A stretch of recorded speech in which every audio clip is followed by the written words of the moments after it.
Hello à tous, moi c'est Emeline, bienvenue sur ma chaîne YouTube Instant Littéraire, j'espère que vous allez bien. Aujourd'hui je vais vous faire un book haul sur les différents livres que j'ai achetés durant le mois d'octobre. Donc sachez d'abord que je ne fais pas cette vidéo pour vous montrer à quel point je peux acheter autant de livres et à quel point j'ai dépensé ce mois-ci. Sachez d'abord qu'on m'a offert certains livres, il y en a certains que j'ai achetés en occasion et j'avoue aussi qu'il y a eu le festival New Romance qui est passé par là. Du coup il y a eu énormément d'achats ce mois-ci et j'ai largement dépassé mon budget pour ce mois. Donc tous les livres que je vais vous présenter, ce seront les livres que je vais lire durant le mois de novembre et le mois de décembre. Je ne pense pas que je vais acheter beaucoup de livres pour les prochains mois parce que là il y en a énormément et je veux vider tous ces livres là pour commencer la nouvelle année. Donc je vais commencer cette vidéo en vous présentant les livres que j'ai achetés autour de la maison d'édition Hugo New Romance. Donc sachez d'abord que tous les livres que j'ai achetés chez les éditions Hugo New Romance, je les ai achetés au festival New Romance. Du coup je vais passer très vite parce que j'avais déjà fait une vidéo autour de ces livres là. Voilà, je vous avais présenté un peu mon bilan autour de ce festival. Du coup je ne vais pas vous raconter tout de quoi les livres vont parler. Vous n'aurez plus qu'à, si vous vous êtes intéressé du moins, à aller voir l'autre vidéo. Du coup le premier livre que j'avais acheté c'était Le Pacte de Karina Hale. Donc voilà, celui-ci c'est le tome 1, je crois qu'il y a 3 tomes qui sont sortis. Cette saga là est sortie il y a un petit moment mais moi je ne l'avais pas acheté et c'est vrai qu'il m'avait toujours donné envie. Du coup voilà, je l'ai acheté et j'espère le lire très prochainement parce que il me faisait vraiment beaucoup envie. Suivi de ça j'ai acheté le tome 1 et le tome 2 de Baby Random de Gaia Alexia. Donc voilà, ces deux livres là sont sortis en format poche et uniquement en format poche. Du coup voilà, je les ai achetés parce que l'histoire me plaisait bien. Je trouve que c'est une histoire assez mignonne. Je ne les ai pas encore lus ces deux tomes là mais voilà, ça va être une histoire assez mignonne pour le mois de novembre, le mois de décembre. Et du coup je pense que ça va être parfait pour la saison, je pense que je vais beaucoup aimer. Par la suite j'ai aussi acheté Amertume, donc le tome 1 de Sarina Bowen. Donc tout le monde a donné un peu son avis autour de ce livre, je suis un peu la dernière à ne pas l'avoir lu. Voilà, je sais qu'il y a énormément de gens qui l'ont beaucoup apprécié ce livre. Je sais que ça parle d'un gars qui fait du cidre et une fille qui va arriver du coup dans sa production, etc. Et forcément ils vont se rapprocher et tout. Voilà, je me suis pas penchée plus que ça sur le synopsis parce que voilà, j'en ai beaucoup trop entendu parler de ce livre. Mais voilà, comme je ne l'ai pas encore lu, je veux forcément me faire mon opinion autour de ce livre. J'espère beaucoup que je vais aimer, j'espère que je vais être comme tout le monde et que voilà, je vais grave aimer ce livre. Autre livre que j'ai acheté au festival New Romance, il s'agit de The Cache. Donc celui-ci c'est le tome 2 de The Player. Donc j'avais beaucoup aimé cette histoire. Voilà, je vous en avais même parlé dans un deck lecture. Ce livre là du coup c'est Cabrambert qui l'a écrit et donc celui-ci c'est le tome 2. Voilà, donc dans cette histoire on suit du coup Easton, un joueur de baseball qui s'est blessé et qui a dû du coup prendre des cours de rééducation auprès d'une fille qui se nomme Scout. Donc forcément les deux personnages se sont rapprochés, ils sont tombés amoureux l'un de l'autre. Le premier tome finissait dans un espèce de cliffhanger absolument insupportable. Du coup quand je suis allée au festival New Romance, j'ai pas pu m'empêcher de l'acheter et j'avoue que je vais le lire très prochainement parce que j'ai vraiment envie de connaître la fin de cette histoire. Autre livre que j'ai acheté au festival New Romance et celui-ci il me faisait de l'œil depuis un petit moment. Il s'agit de Invincible, donc de Stuart Reardon et de Jane Harvey Berwick. Donc c'est une histoire aussi autour du sport puisqu'on suit un gars qui se nomme Nick et qui se blesse à la suite d'un match de rugby, donc il est rugbyman. Voilà, donc on va suivre un peu toute son histoire et sachez que c'est la première romance de chez Hugo New Romance écrite par un homme. Du coup ça me donne encore plus envie de le lire parce que je pense que ça va être intéressant de voir un peu le point de vue d'un auteur masculin qui écrit de la romance. Enfin du coup moi ça m'intrigue vachement. En plus j'avais suivi la masterclass au festival New Romance et j'avais beaucoup apprécié, j'avais trouvé ça super intéressant et du coup je pense que ça va être un des livres que je vais lire vraiment au début novembre parce que voilà, il me fait beaucoup envie. Donc, vu que je suis une grande fan de Colleen Hoover, j'avais acheté À Première Vue donc de Colleen Hoover. Donc voilà, c'est le tout nouveau livre de cette autrice. Sachez que je ne l'ai pas encore lu, je ne me suis pas non plus penchée sur le synopsis, du coup je ne vais pas non plus vous raconter de quoi ça parle. Voilà, tout ce que je sais c'est que j'avais pas vu mais il n'y a pas l'étiquette New Romance, donc je pense que ça va être un livre un peu différent de ce qu'elle a l'habitude de faire. Du coup ça m'intrigue encore plus et j'espère vraiment que je vais pouvoir le lire, on va dire au mois de novembre, vraiment début décembre si je peux pas le lire en novembre parce que voilà, je pense qu'il va être absolument super comme livre. J'ai pas lu les avis, je ne sais vraiment pas ce que les gens en ont pensé. Voilà, j'évite absolument on va dire tous les spoilers qu'il peut y avoir autour de ce livre, donc on verra bien, ce sera un peu la grosse surprise. Finalement au festival New Romance, avec tous les livres que j'avais achetés, on m'a offert celui-ci, donc Egomaniac de Vicky Land. Donc voilà, je ne sais pas trop si je vais aimer, enfin je pense que je vais aimer puisque en fait On suit Emery, donc qui est spécialisée dans les thérapies de couple, qui va s'installer du coup à New York dans un local et qui va devoir partager son local avec un gars qui se nomme Drew, qui lui est spécialisé dans les divorces. Donc autant dire il va y avoir un clash entre les deux personnages. Je pense que ça va être une romance je t'aime, moi non plus, tout ça. Voilà, je vous en ai aussi un peu parlé dans mon book haul spécial Festival New Romance. Du coup je vais pas vous en dévoiler plus autour de ce livre. J'espère pouvoir le lire pareil au mois de décembre, vraiment ouais décembre, parce que je pense pas que j'aurai le temps d'ici le mois de novembre. Mais voilà, j'espère vraiment le lire en tout cas avant la fin de l'année 2018. Autre livre autour de la romance, et cette fois-ci ça vient des éditions Addictive. Il s'agit de Jeux interdits de Emma Green. Donc celui-ci je l'ai acheté en occasion, donc autant dire il est presque neuf. Voilà, je trouve son état absolument parfait. Du coup je suis super contente. En plus ça faisait un petit moment que je le cherchais ce livre. Voilà, quand je l'ai montré sur Instagram, il y a énormément de gens qui sont venus me parler, qui m'ont donné leur avis, qui m'ont dit qu'il fallait absolument que je le lise. Du coup je pense que ça va être ma prochaine lecture parce qu'il a l'air absolument super. Donc le synopsis c'est: à 15 ans j'ai rencontré mon pire ennemi, sauf que Tristan Quinn était aussi le fils de la nouvelle femme de mon père et que ça faisait de lui mon demi-frère. Entre nous la guerre était déclarée, il n'a pas tenu 2 mois sous la même toit. À 18 ans, le roi des emmerdeurs revient du pensionnat où il a été envoyé pour le lycée. À son diplôme en poche, les yeux les plus perçants qui soient et un sourire insupportable que j'ai envie d'effacer de sa gueule d'ange ou d'embrasser juste pour le faire taire. Donc voilà, ça va être une histoire autour des demi-frères et des demi-sœurs, sauf que contrairement à certaines histoires, il n'y a pas de question d'inceste dedans, puisque ben voilà, les deux personnages ne viennent pas de la même famille, ils n'ont pas le même sang, du coup on va dire qu'ils ont presque le droit de s'aimer. En tout cas on verra bien comment ça va se passer dans cette histoire. Je sais qu'il y a 2 tomes qui sont sortis autour de cette histoire, et je crois qu'il y a eu d'autres livres autour encore de cette histoire, on va dire des spin-offs. Du coup voilà, j'en ai pour un petit moment autour de cet univers, mais j'espère que je vais vraiment beaucoup aimer. Donc des éditions Pocket Jeunesse, j'ai acheté D-Dimension I Love You. Donc celui-ci c'est le premier tome, je n'ai jamais lu les 10 millis de Estelle Mascam. J'ai déjà lu du Estelle Mascam puisque plus tôt dans l'année j'avais lu Sur le fil, que j'avais été un peu mitigée par cette histoire. Du coup ça m'avait un peu rafraîchi pour lire cette histoire, mais j'en ai tellement entendu parler que du coup voilà, je l'ai trouvé en occasion. Je l'ai trouvé dans un état on va dire un peu moyen, puisque là il y a une grosse fissure et vous le verrez pas, mais là c'est un petit peu voilà, un petit peu sale. Mais bon tant pis, on verra bien, sachant que je ne suis pas sûre que je vais aimer, même si l'histoire a l'air quand même assez sympa. Voilà, on verra bien, je vais me laisser tenter.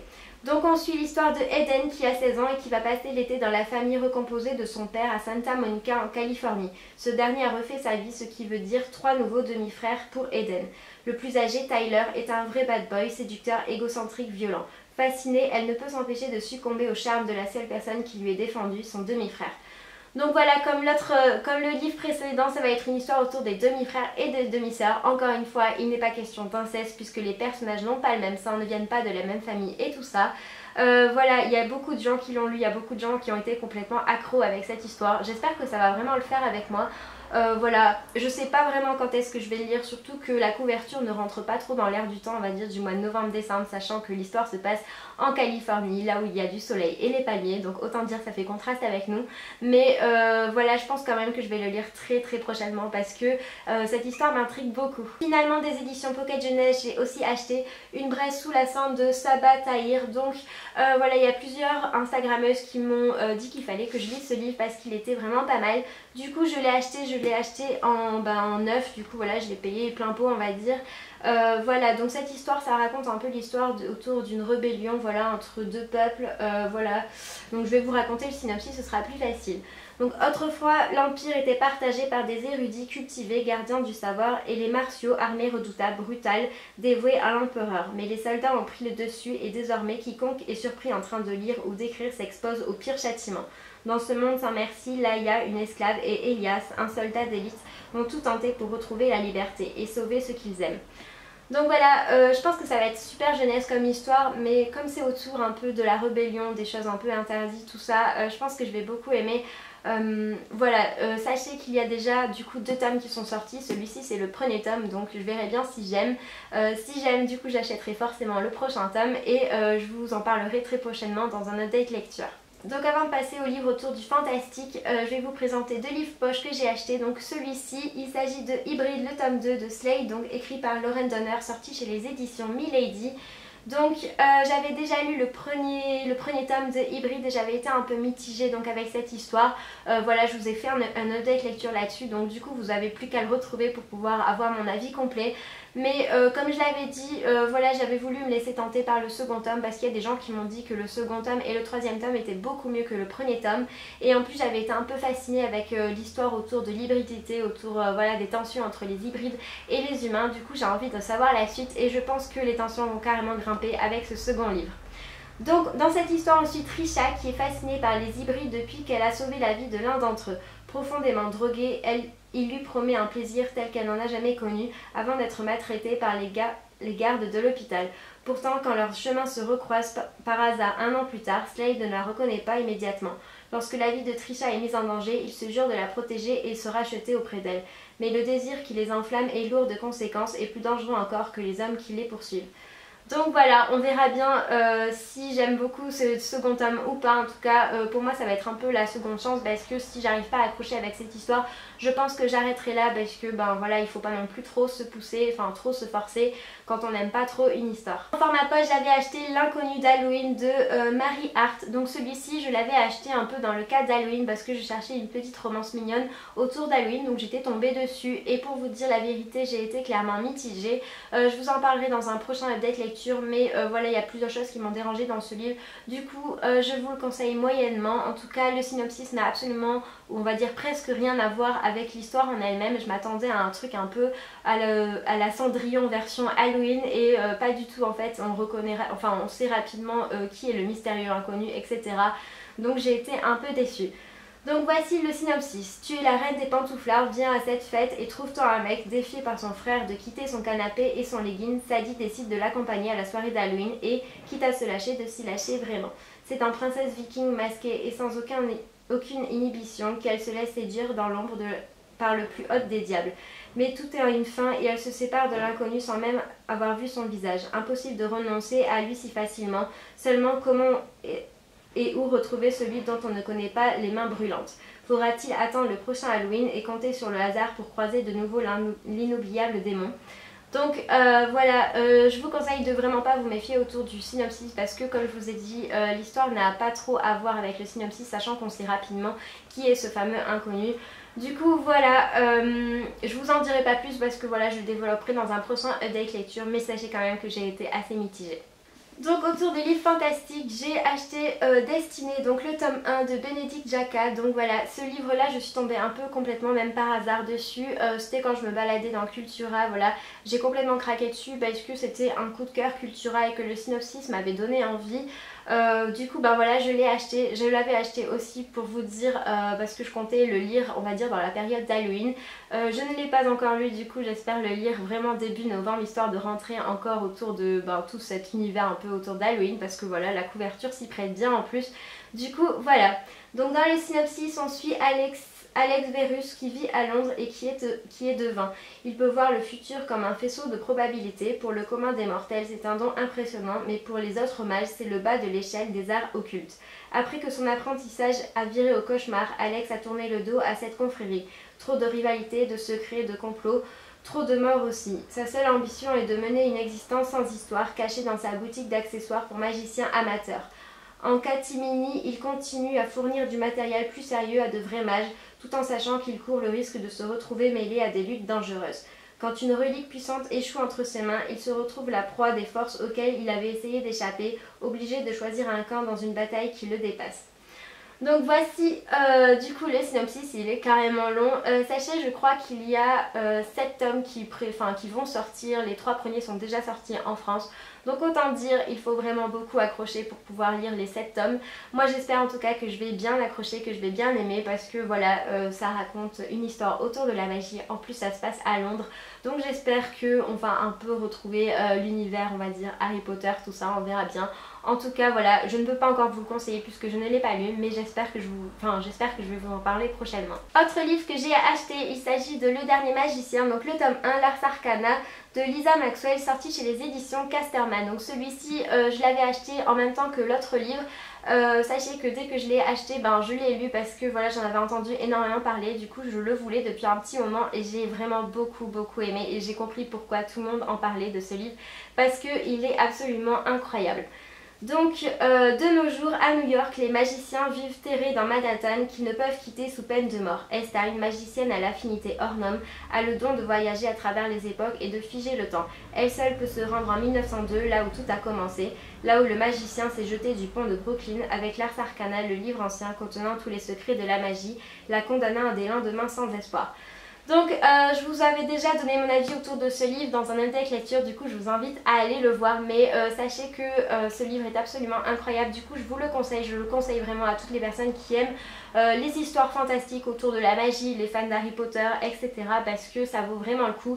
Je sais qu'il est énorme, je sais que du coup ça peut faire peur, mais l'histoire se lit vraiment très facilement.